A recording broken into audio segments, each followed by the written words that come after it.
Hammaga salomlar, Fayzulloyev YouTube kanalida sizlar. Bugun sizlar bilan Abbos ismini, ma'nolarini va kelib chiqish u Abbos qayerdan kelib chiqqan, tarixiga bitta nazar tashlaymiz va bu ism dunyo bo'ylab necha mingta, necha million, milliard odamlarga qo'yilgan. Hamma ma'lumotlarni ko'rib chiqamiz. Hammaga salom, men Fayzulloyevman va bu mening shaxsiy YouTube kanalim. Albatta obuna bo'lib va aynan Abboslar, mana Abboslar aktivni ko'rsanglar obuna bo'linglar va bu mening yangi proyektim.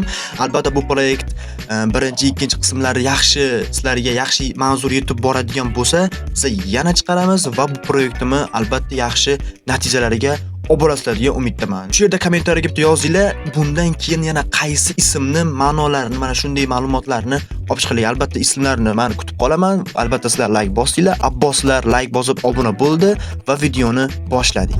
Xo'p, Abbos o'zi asli Abbas. Qadimiy arabcha erkak ism bo'lib, islomiy tarixda juda ham mashhur ismlardan biri. Abbos ismining ma'nosi. Abbos o'zi arab tilida bir necha ma'nolarga bo'linadi, ma'lumlarga izohlanadi. Arslan eng mashhur talqinlardan biri.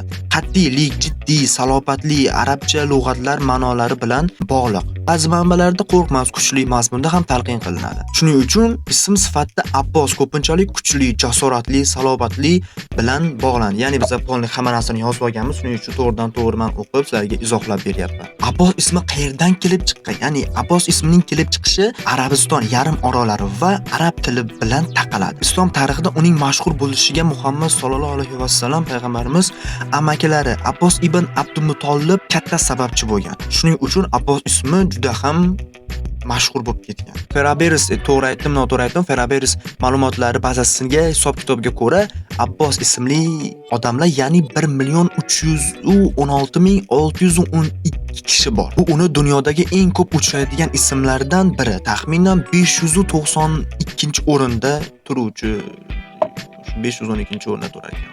Ko'p uchraydigan davlatlar, ya'ni bu qaysi davlatlarda uchraydi deyotgan. Dashi bu statistikani ko'rib O'zbekiston hech qayerda yo'q. Başta o'z aytib beraman. Davlatlardan Eron 463,582 ta, Iroqda 303,435 ta, Hindistonda 113,467 ta, Nigeriyada 96,481 ta, Pokistonda 80,076 ta,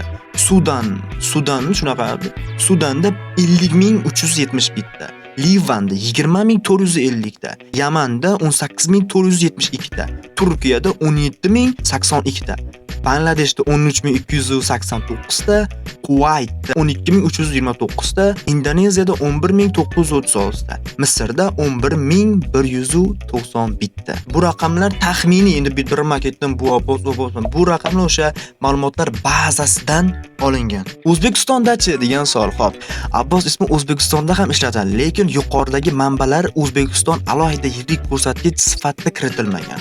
Umuman olganda bu arab musulmon madaniyat ta'siri kuchli bo'lgan hududlarda keng tarqalgan. Qiziq tomoni, Abbos nafaqat ism, balki ko'plab davlatlarda familiya sifatida ham juda keng tarqalgan. Feraberis ma'lumotlariga ko'ra, Abbos familiyasi dunyo bo'ylab taxminan 289 million kishi ishlatadi. Qisqasi, Abbos ismi arabchadan kelib chiqqan va arslon, salobatli, jiddiy ma'nolari bilan bog'liq. Albatta, Islom tarixida mashhur shaxs sababli bu Eron, Iroq, Pokiston, Hindiston va boshqa davlatlarga tarqalgan. Xo'p do'stlar, ma'lumotlarni ko'rdinglar. Agar yana bironta savollar bo'lsa, kommentariyada albatta yozinglar va keyingi ism qaysi bo'lsin, bu men yangi proyektim, shuning uchun albatta qo'llab-quvvatlanglar, ismlarni yozinglar. Abboslar, nazarimda obuna bo'linglar o'sha aytganimdek. Chao.